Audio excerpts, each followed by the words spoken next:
Hey guys, welcome back to my channel. This is Sarthak Kapoor and you're watching Sports Science Only. You're watching me explain to you guys how to grow your legs. Growing your legs is a task, even for those who have good legs. So that was the case with me. I tried to grow my legs. The size was there, but there was no definition. And I tried to work with volume and I tried to just add more repetitions to my exercises.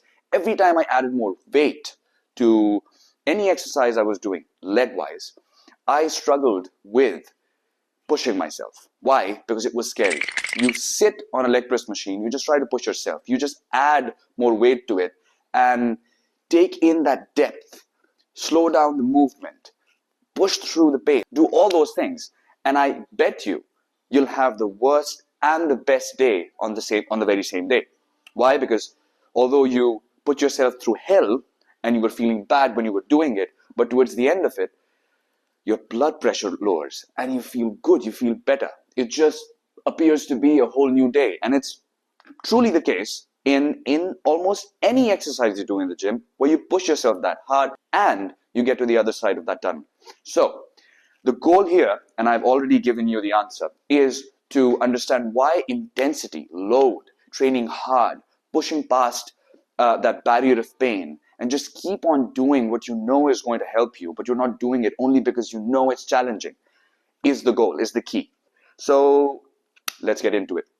Now, there are two things which someone generally wants because, well, if you're looking at legs and realistically speaking, if you look at any other muscle and you want to grow it, you either want to get size or you want to get definition. You maybe want both those things together, which is honestly a good way to approach muscle growth. You can do that, and I'll give you a nuance, something which can help you add that element of not just chasing size, but getting definition in that specific muscle or muscle group as well. Again, spot-specific fat loss, not possible, but spot-specific definition, highly possible. Why? Because you're going to the gym, you're in a caloric deficit, you're going to lose fat all over your body. But think about this. You go to the gym, you only train your legs, nothing else, which is very unrealistic considering you're watching this video. But if you only do that, you're only going to get muscular hypertrophy, muscular activation, metabolic stress, mechanical tension in this area and nowhere else. What's going to grow? This, nothing else. Where you will find definition, this area, nowhere else. So spot-specific definition or toning is possible. Let's get back to the board. So you either go for size, either go for definition. Probably you'll go for both. And if you do that, you have to pick and choose some specifics. That's what you think. That's how your mind works. If you want to gain size, you'll be doing X number of repetitions with X number of weight. If you want definition, well, you're going to cut down on calories, and then you maybe even will do more volume, more repetitions, more sets, so that you can consistently train that area more. It's just the normal way of thinking. The more you train it, the more stress you put on that muscle, the more definition you will get, which is not far from the truth. But the specifics are, you can add with prioritizing volume if you want size. That's what happens when we look at the hypertrophy, the conventional hypertrophy training chart. If you want to gain muscle, what will you do? You will have anywhere between 8 to 12 repetitions, which is not the conventional way of doing it. It doesn't mean if you hit 13 repetitions, you're not going to see any hypertrophic gains. And that applies to all forms of training. That's why it is rarely in strength and conditioning, in personal training, in exercise programming, and even in nutrition, it's rarely black and white, right? It's this gray area in between with which you play. It's the range that you have to understand and accept instead of saying, this works for me and this doesn't. Only 3 sets per body part with 8 repetitions is the right way to move forward. It is not. That's not how it works. You can play with the ranges.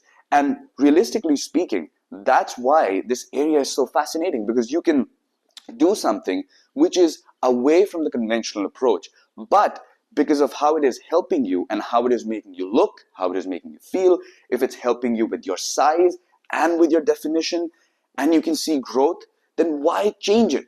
Why follow someone else's advice? This advice was given by Ed Coan. Ed Coan is one of the most legendary powerlifters in the history of powerlifting. He was short, but he was incredibly strong. And he is 60, I think he's maybe in his mid 60s or late 60s. And he can still deadlift 180 kilos, probably even 200, 220 kilos. He can squat 250, 260 kilos. That's what you need to strive for. Two important points. It's all about adhering to whatever caloric deficit method you are following. You want definition, you want to cut down on fat. How do you do that? You restrict the amount of calories you're consuming, and you get a defined body part.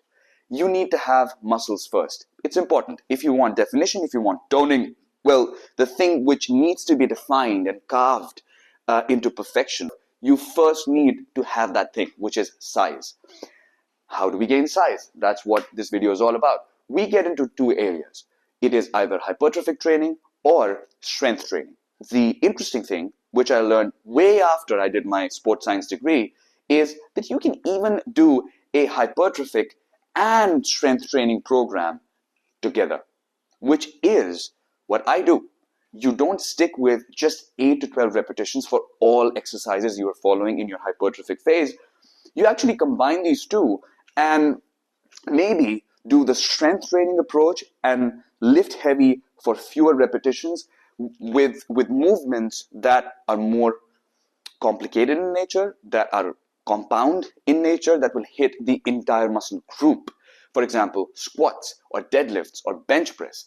And when you come to the movements that isolate a specific portion of that muscle, you go with 8 to 12 repetitions, maybe 13, maybe 14. You push yourself. And then what do you do? A more casual, less challenging approach. That is what I think essentially hypertrophic approach is. It has to be to push yourself to get 12 repetitions, and that 12th repetition is going to be the 12th repetition you can do. If that's how you're approaching it, then you're probably on the right side. The training spectrum, I'll say. You understand what you're doing and you're doing it with a purpose. You know it's going to be hard and it's going to be challenging, and you're pushing yourself. Getting only 12 reps in an exercise where realistically you can only get 10, but you pushed yourself for 2 more repetitions and had someone behind you as a spotter who helped you get to that 12 repetition mark. If you're doing that, great. But most people, they underestimate how much they can do. They stick with these numbers and forget that they have to allow their bodies to stop them. They have to allow their brains in a way to not interfere in the process of reaching fatigue. What you can do there is move to a much more specific, I would say, way of training. If you look at strength training, it is challenging. Most people won't do it. It's because lifting 85, 90, 95% of one repetition max for 2 to 6 repetitions is not everybody's cup of tea. Thing which restricts these people to do 2 to 6 repetitions with heavy weight that they can lift is their inability to understand technique. And once you struggle with that, you are more likely to find yourself in that dark space where injuring yourself with heavy weight, trying to hit that 2 to 6 repetition mark is that easy. So if you don't want that easy thing and you want to sail through your training program, not just gaining muscle, gaining strength, but also getting that definition, you have to stick with an approach which combines these two, but is more on the strength side of it. That way you can push more, you can stay close to failure, you can keep on playing with this repetition range with compound movements, and that way you're not just gaining size, you're not just developing muscle, you're not just developing this robust mindset, you're also learning the technique so well. You're learning it in such a way that it will help you gain strength in a remarkably quicker sense, right? The biggest problem in most cases when people can't gain strength, even though they have that muscle, even though they have that definition, is because of their understanding or poor understanding of how technical work works. If you understand technique, if you understand how your body works, and you can use that to push heavy weight without injuring yourself, you have found your sweet spot in strength training. Now, as I've given you the answer, you have to lift heavy and you have to push your limits. You have to go through that painful, agony-filled phase of lifting before you can see this on any muscle part, and especially on legs.